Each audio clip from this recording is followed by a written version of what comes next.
नमस्कार, आदाब। आप देख रहे हैं द जस्टिस हिंदी। उत्तर प्रदेश की राजनीति से आज एक सबसे बड़ी खबर सामने आई है। योगी आदित्यनाथ सरकार ने रविवार को अपने मंत्रिमंडल का बड़ा विस्तार कर दिया है। आने वाले विधानसभा चुनावों से पहले इस विस्तार को बीजेपी की बड़ी राजनीतिक रणनीति माना जा रहा है। इस विस्तार में जहां कई नए चेहरों को मौका मिला, वहीं कुछ पुराने मंत्रियों का प्रमोशन भी किया गया। खास बात ये रही कि इस पूरे फेरबदल में जातीय और क्षेत्रीय समीकरणों का भी खास ध्यान रखा गया है। राजभवन में आयोजित शपथ ग्रहण समारोह में सबसे पहले बीजेपी के पूर्व प्रदेश अध्यक्ष भूपेंद्र सिंह चौधरी ने मंत्री पद की शपथ ली। उन्हें कैबिनेट मंत्री बना दिया गया है। वह पहले पंचायती राज मंत्री रह चुके हैं। राजनीतिक गलियारों में चर्चा है कि उन्हें पीडब्ल्यूडी जैसा बड़ा विभाग दिया जा सकता है। जितिन प्रसाद के केंद्र में जाने के बाद से यह विभाग खुद मुख्यमंत्री योगी आदित्यनाथ के पास था। भूपेंद्र चौधरी पश्चिमी उत्तर प्रदेश में जाट समुदाय के बड़े चेहरे के रूप में माने जाते हैं और बीजेपी संगठन में लंबे समय तक सक्रिय रहे हैं। ऐसे में उनका मंत्रिमंडल में शामिल होना पश्चिमी यूपी के लिहाज से काफी अहम माना जा रहा है। भूपेंद्र चौधरी के बाद सपा से बगावत करने वाले विधायक मनोज पांडे ने कैबिनेट मंत्री के रूप में शपथ ली।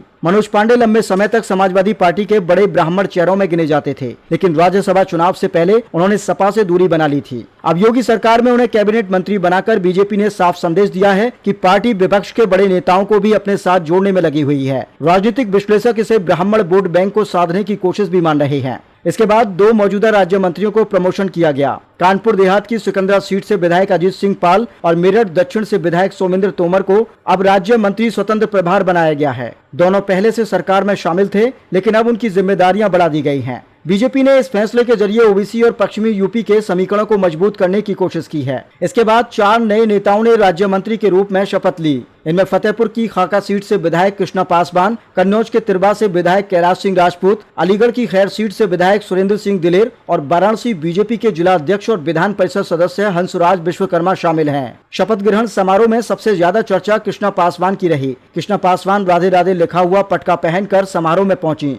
राजनीति में आने से पहले वह आंगनबाड़ी कार्यकर्ता थीं और अब चौथी बार विधायक बनने के बाद मंत्री पद तक पहुंची हैं। कृष्णा पासवान का मंत्री बनना दलित और महिला प्रतिनिधित्व के लिहाज से भी महत्वपूर्ण माना जा रहा है। शपथ ग्रहण के बाद उन्होंने राज्यपाल आनंदीबेन पटेल के पैर छूकर आशीर्वाद लिया, जिसकी तस्वीरें सोशल मीडिया पर तेजी से वायरल हो रही हैं। इस पूरे मंत्रिमंडल विस्तार में बीजेपी ने जातीय संतुलन बनाने की पूरी कोशिश की है। नए मंत्रियों में 1 ब्राह्मण, 3 ओबीसी और 2 दलित चेहरे शामिल किए गए हैं। जाट, गुर्जर, लोधी और दलित समुदायों को साधने की रणनीति इस विस्तार में साफ दिखाई दी है। राजनीतिक जानकारों का मानना है कि अगले साल होने वाले विधानसभा चुनावों को देखते हुए बीजेपी ने यह बड़ा दांव खेला है। अब योगी सरकार में मंत्रियों का कोटा पूरी तरह भर गया है। उत्तर प्रदेश विधानसभा में कुल 403 सीटें हैं और संविधान के अनुच्छेद 164(1)(a) के मुताबिक मुख्यमंत्री समेत कुल मंत्रियों की संख्या विधानसभा के कुल सदस्यों के 15% से ज्यादा नहीं हो सकती। इसी नियम के तहत यूपी में अधिकतम 60 मंत्री बनाए जा सकते हैं। अब योगी मंत्रिमंडल में कुल 60 मंत्री हो चुके हैं, जिनमें 23 कैबिनेट मंत्री, 16 राज्य मंत्री स्वतंत्र प्रभार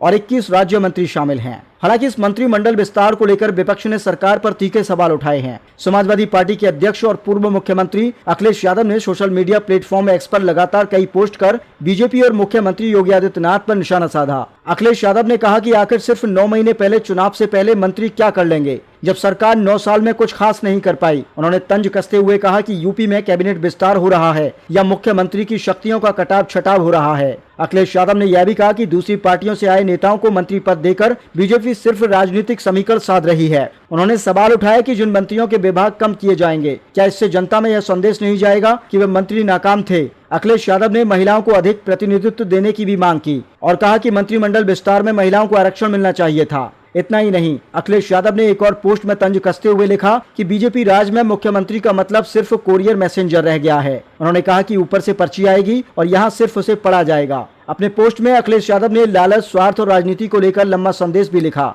और कहा कि इंसान जब परमार्थ के रास्ते पर चलता है तभी सकारात्मक बदलाव आता है। वहीं बीजेपी नेताओं ने इस मंत्रिमंडल विस्तार को संगठन और सरकार दोनों के लिए मजबूत कदम बताया है। केंद्रीय मंत्री और यूपी बीजेपी अध्यक्ष पंकज चौधरी ने कहा कि लंबे समय से जो फैसले लंबित थे, अब उन्हें पूरा किया जा रहा है और इससे संगठन और सरकार दोनों को मजबूती मिलेगी।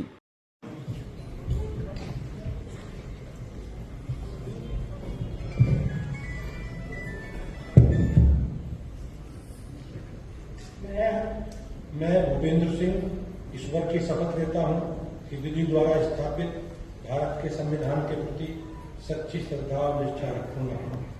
मैं भारत की प्रभुता और अखंडता अक्षुण्ण रखूंगा।